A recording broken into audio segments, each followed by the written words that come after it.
Tuloy natin ang maaga. We've been talking about recession. And we've already agreed, we've already studied that recession is basically availed of by the innocent party, or the party not necessarily innocent, but who will suffer the greater damage. Okay, because of fraud, especially because of fraud, but let's say because of negligence or mistake. In negligence or mistake, the party who did not cause the mistake, or who made a mistake, but it's an acceptable mistake, may also file a case in court for rescission. So, ganito mga kaibigan, you have to remember there are two types of rescission. And I will now present my lecture notes. Makita niyo yan, laki-laki oh. There is voluntary or conventional rescission. In other words, yung mga parties mismo, sila na ang nag-agree na ayusin natin yung dokumento or tanggalin na natin yung dokumento. Kasi merong mali. Merong mali or pareho tayo magkakaroon ng danyos. So that's voluntary conventional. Conventional means they agreed. And like I told you, common sense, pag kayo ay kayo ay isa sa mga parties at meron kayong nakitang agreement na mukhang malulugi kayo o malulugi yung kabila, and then you just call each other or mag-email or whatever, mag-PM, you agree to, sige, rescind na lang natin ito, magbalikan na lang tayo kung ano yung natanggap natin, mag-accounting na lang tayo kung sino yung may gastos o may danyos, ayusin na natin to para walang problema. I'm sorry, I spelled the judicial wrong.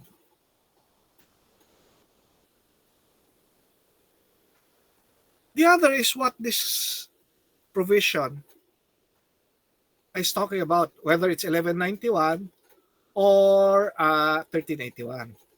It's judicial rescission. Judicial rescission is when you go to the court and file a case. You know? So in the case of 1381, you really you only resort to rescission under 1381 when there is no other possible way that one or both parties can benefit from the contract. So that's what I was telling you. Mag-uusap muna kayo ng kabilang party. Baka naman good faith din sila. Pwede nyo na pag-usapan. Tapos, pag naayos nyo na, then there's probably no need to go for judicial rescission. You go for judicial rescission when the other party or you disagree. And when you do that, you must be ready to pay the cost.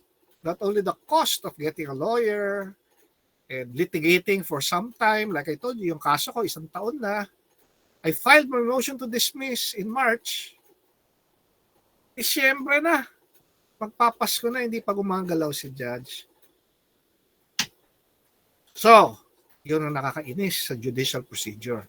So, as a businesswoman, as an accountant, working for a firm, you don't want to waste your company's time. Okay? So, you would want to have voluntary conventional rescission.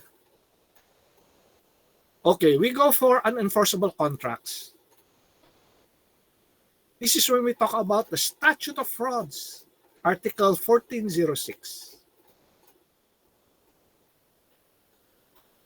Sinabi natin, sa general contract law, there is no specific form or format for contracts, di ba? As long as the parties have a meeting of the minds, they are both capable of giving consent, they agreed on the object and the consideration, the cost of the contract, there's already a contract. The written contract, if ever there's a written contract, only encapsulates, only reflects that which the parties already agreed to. So yung binigay ko example kanina, once the seller of the oil and the buyer of the oil have already agreed, although wala pang written contract, under na yung umaandar na yung metro. They already have an agreement. They already have a valid contract. Kaso, please note, Article 1406. And again, you have to remember this. Certain contracts, especially those that involve real estate or require performance after long after you already agreed, the performances in the future is go through the list, need to be in writing. And why is so? Just remember the list in 1406, but I'll tell you why it has to be in writing. It has to be in writing for the protection of the parties and the protection of society in general. Kasi, we go back again. Ano yung intent ng parties? How do you determine intent? Diba? How do you determine intent? Nababasa ba natin anong umaandar sa utak ng tao? Diba? So, mahirap yon. When the parties are dealing with real estate, when they're dealing with certain registrable instruments, those things have to be in writing for the protection of the public. So, what does this mean? Is an unregistered or unwritten deed of sale invalid? No, it's not. Because both parties, Party A and Party B, agreed to sell a piece of land in Cabanatuan, Nueva Ecija. And they already agreed. They already saw the land. They agreed on how much it is. Pareho silang kengkoy, pareho silang mangmang. Hindi nila ginawa ng absolute deed of sale, hindi nila pinanotaryo, hindi sila nagbayad ng tax, hindi nila register of deeds of Nueva Vizcaya or Cabanatuan. Anong effect doon? It's still a valid contract. What can the parties do? They'll compel the other party to put it into writing. That is the remedy. Because once it's in writing, it is now registrable. So please take a look. 1406 mainly only says it must be in writing, but there's certain other documents, although in writing, that must be registered. Shares of stock must not only be in writing, they must be registered with the SEC so that the SEC can inform the public that these are valid shares of stock. So please take note of that in your notes. Okay, so I expect you to know what are the instances where the statute of frauds applies, and furthermore, the instances where registrability is required. And I'll already tell you, real estate, shares of stock, those are the most, where did I get this shard of plastic?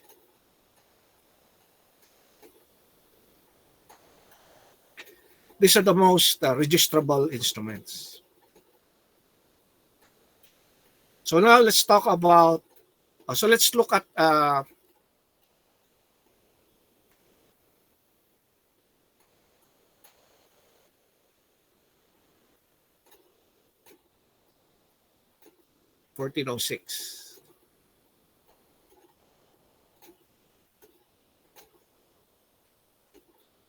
So 1403 talks about ratification. And it is only in paragraph 2 when we talk about statute of frauds.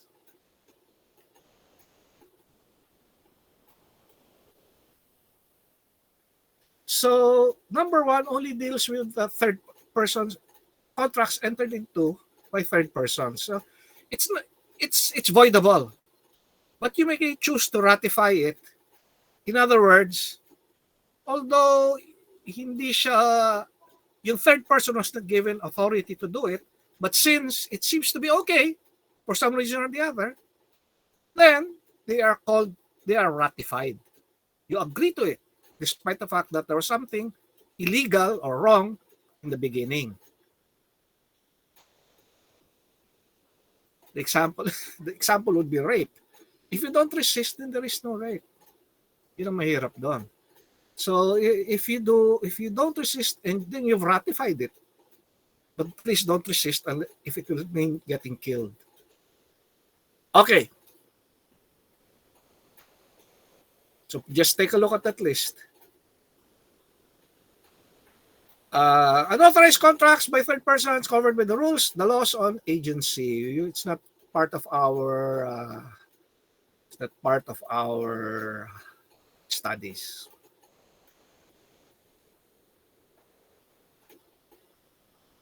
Ito ang this is the reason why look at 1405.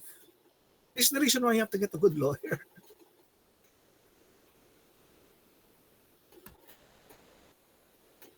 When you're in court and you're the lawyer for one of the parties and you don't object to the evidence, that evidence is ratified. You don't object. The document that was presented is only a Xerox copy. Alam mo sa korte, bawal yung Xerox copy. You have to present the original. If the original is gone, wala ka ng ebidensya. Yun ang mahirap doon.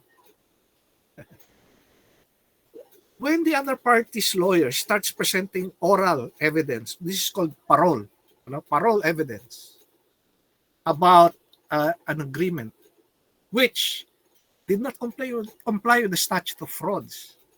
In other words, it did not comply with the statute of frauds. It's unenforceable, so you cannot go to court.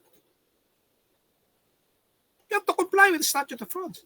Kaso the other party started presenting a witness. He started detailing how the agreement came into being. You don't object to that as the counsel for the other party, it's accepted. So it's already ratified.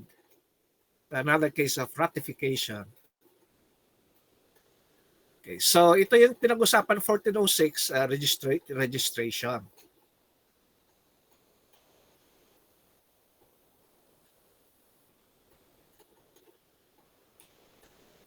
Okay, so we are now on the last part of our subject matter for the semester.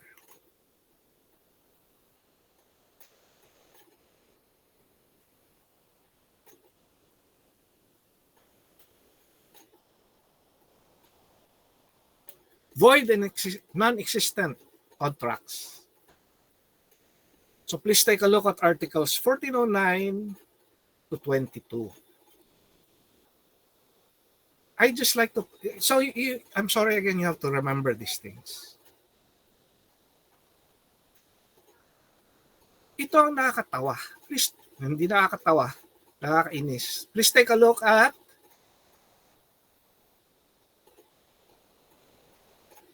1416. 1416 says that when the agreement is not illegal per se, naku, mga terminology ito ng pang-abogado eh. Yan ang mahirap. We write our laws for lawyers. We don't write our laws for people like you and, for ordinary people. We shouldn't do that. Not illegal per se. What does that mean? But it's merely prohibited. Malong prohibited. And the prohibition by the law is designed for the protection of the plaintiff. He may, if the public policy is thereby enhanced, recovered what he has paid. So although it is void, because it is illegal, diba? Siyempre, it's void. Kaso may exception dito, it is not illegal per se. In other words, these are the contracts which are in violation of public policy. But there is another public policy which can be used to save it. I'll give you an example. The only example, the best example I could find is this case of these Moros. Mangayaw versus Lasub. 1964 case. They actually filed the case in 1959. So you can imagine the poor ignorant Moros, poor ignorant Muslims, spent a lot of time waiting for the Supreme Court to decide. The Supreme Court eventually decided in favor. Anong nangyari dito? Itong mga Moro, meron silang agricultural land sa Mindanao. They're illiterate. They're illiterate. Yung mga tribal minorities, di ba? Indigenous minority. Yeah, just keep it there. Sorry, may dumating na Lazada.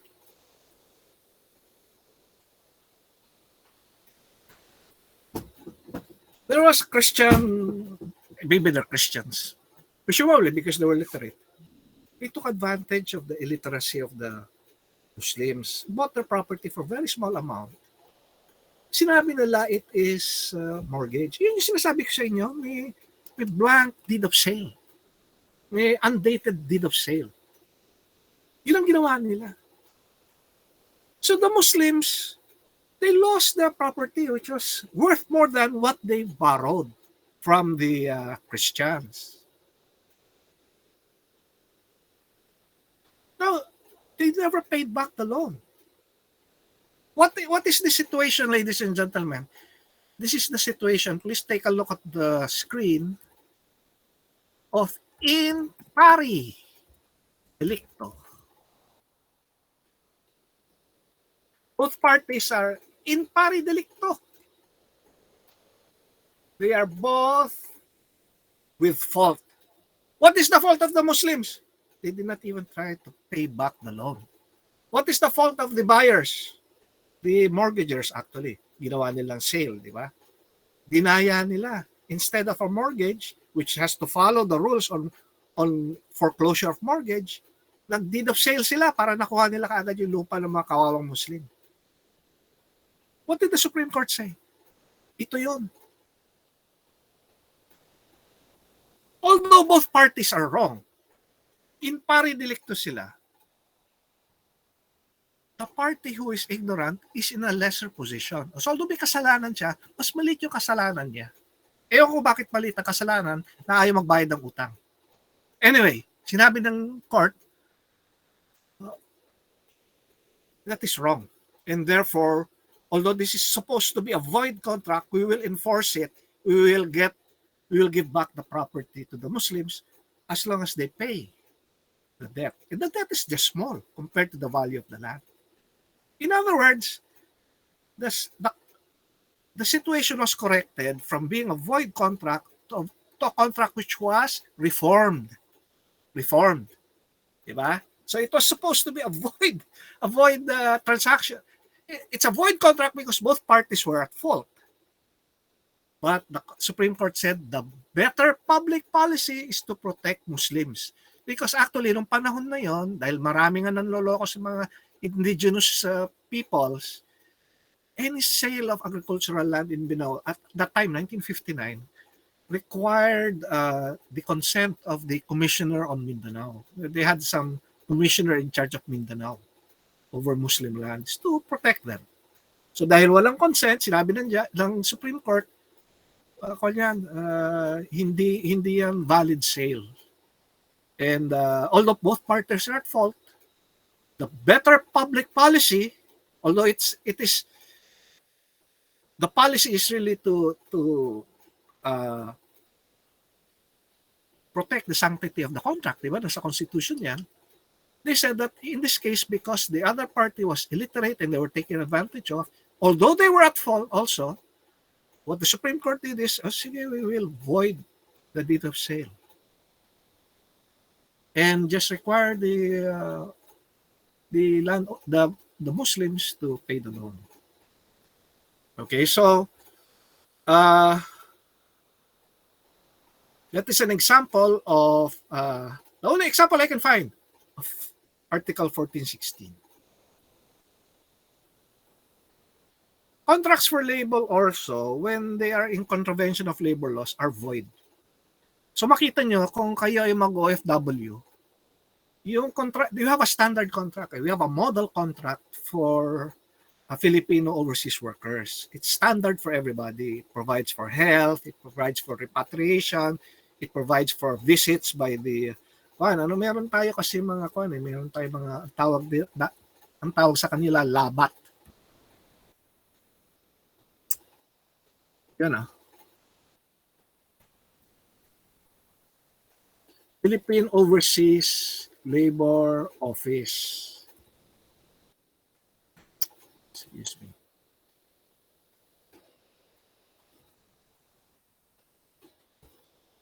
I hope you never encounter this. I hope you don't become OFWs. Mahirap ang buhay abroad. Even with our standard contract. The labat is a labor attaché. Kaya labat. Ng Pinoy, di ba? The labor attaché is supposed to protect Filipino overseas workers. The Philippine Overseas Labor Office is supposed to protect Filipino workers. But if you're in the Middle East, these labats, this will probably not protect you. So, sorry ka na lang. And ang mahirap dito, I see it because my daughter's in Europe. I can see things like this happening. Marami na rin exploitation ng Filipinos in EU, which is a very strict country. EU, the labor standards are very strict. The minimum wage standards are very strict. The standards for laborers are very strict. Still, mayroon mga na-exploit ng mga Filipino. Almost to the level of slavery. Slavery. It's very, very sad. We really have to rethink our policy of sending Filipinos to work abroad. And please, if you are going to do this when you're single. At kung malakas ang apog nyo, ha? Kasi pag sinexually harass kayo ng inyong Arabong boss, wala kang magagawa. Sa Middle East, pag sinabi ng Muslim na mabait siya, at ikaw yung seductress, ikaw yung mali, ikaw ay magnanakaw, gumagawa ka lang ng kwento kung kaya ka na rape ka o na sexually harass ka, wala kang laban. So please think twice before you go abroad. But my point here, the point of our subject matter is that contracts for labor are strictly adhered to, otherwise they're void. Okay? So hindi mo pwedeng dagdagan yung standard or model contract. Hindi mo pwedeng sabihin doon na exempt sa liability yung Arabo, hindi mo pwedeng sabihin doon na pag pinauwi yung overseas worker, siya magbabayad ng sarili niyang pamasahe, hindi pwedeng sabihin. Hindi pwedeng mo sabihin na magtatrabaho yung Filipino from 6 a.m. to 9 p.m. That happens a lot. It violates the standard contract, the model contract of the POEA. But they cannot enforce it. Mga labat natin po, ano magagawa nila dyan? Pag mag-complain ka sa Arabo, sasabihin niya magnanakaw ka. And who will the Arabic police believe? They will believe the Arabic national. Kawawa tayo doon talaga. I welcome the day that Filipinos pull out of the Middle East. Bahala sila maglinis sa sarili ng CR. Dapat matuto sila. Okay. Another contract which I want to point out to you is something we've talked about before. Compromise agreements. Compromise agreements, especially those which are approved by the court. Judicial.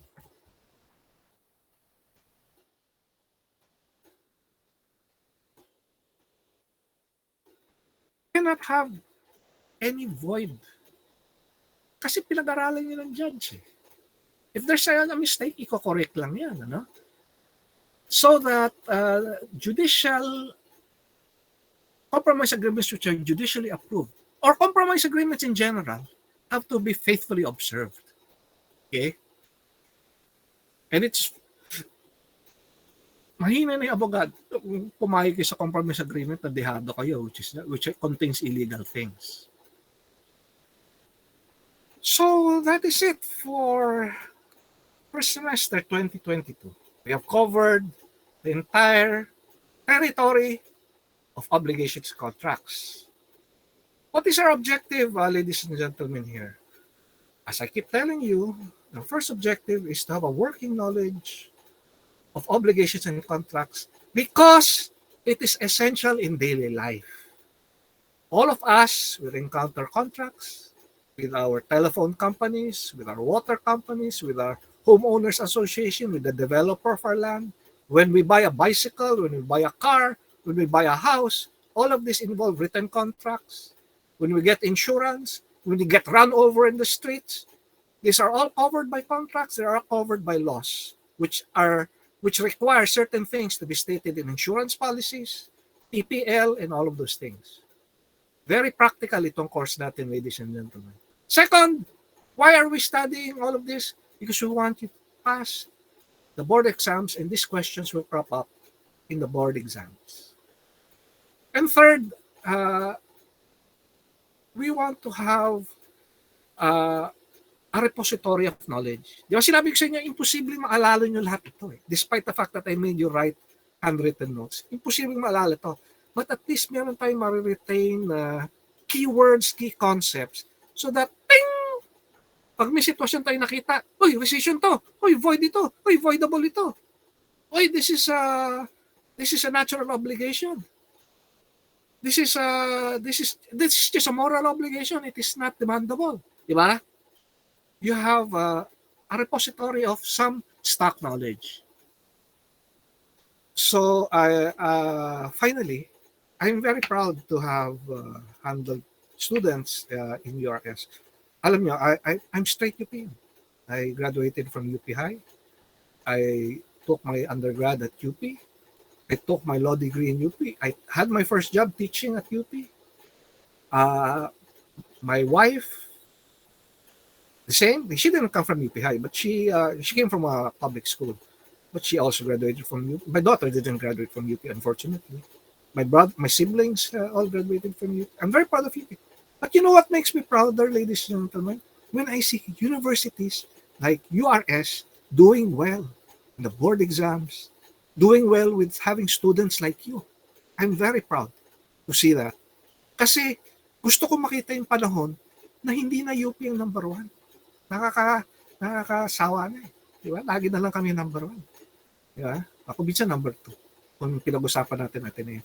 I would like to see one day, nandun ang URS, nandun ang Batangas State University, nandun ang, definitely my wife's province, Isabela State University, is doing very well in the engineering board exams. I want to see that day. And you are the people who are going to make that possible. Okay? I've taught at the URS for 1 year. I've met very, very good students. And I have very high hopes. I'm saying this because it's like a valedictory address because I may not be able to teach next sem. Face-to-face na next sem. And unfortunately, it's just not economical to drive all the way from my home here in Lower Antipolo all the way to Binangonan. Twice or twice a week or 4 times a week to handle cases face-to-face. I'm not doing this for a living, ladies and gentlemen. I'm a practicing lawyer. But I was hoping that teaching would at least pay for the fuel, and it doesn't. It doesn't pay for the fuel, especially with the cost of fuel now. And tuwing pupunta ako ng hindi ako makapagpigil. Bumibili ako lagi ng sapin-sapin. Gano'n. So, mas magastos pa. So, hopefully, one of these days, you and I will meet again. Or I will have the honor and the privilege of teaching URS students. Next school year siguro, tuturo na lang muna ako dito sa Marikina. I don't think they have business ad here eh. Kung ito yung mga criminology, mahirap magturo ng criminology, mga utak pulbura yan eh. Magiging police yan eh. Hopefully, I can change their mentality. I'll teach them the correct criminal law. The law which I have been practicing. So, have a nice day. Have a nice semester. I will announce I will give the roster of grades as well as the final activity, whether it's a final exams or some other activity, for those who will not be exempt from it. And I hope you Godspeed in your further endeavors. Okay? So let's have our speed chat.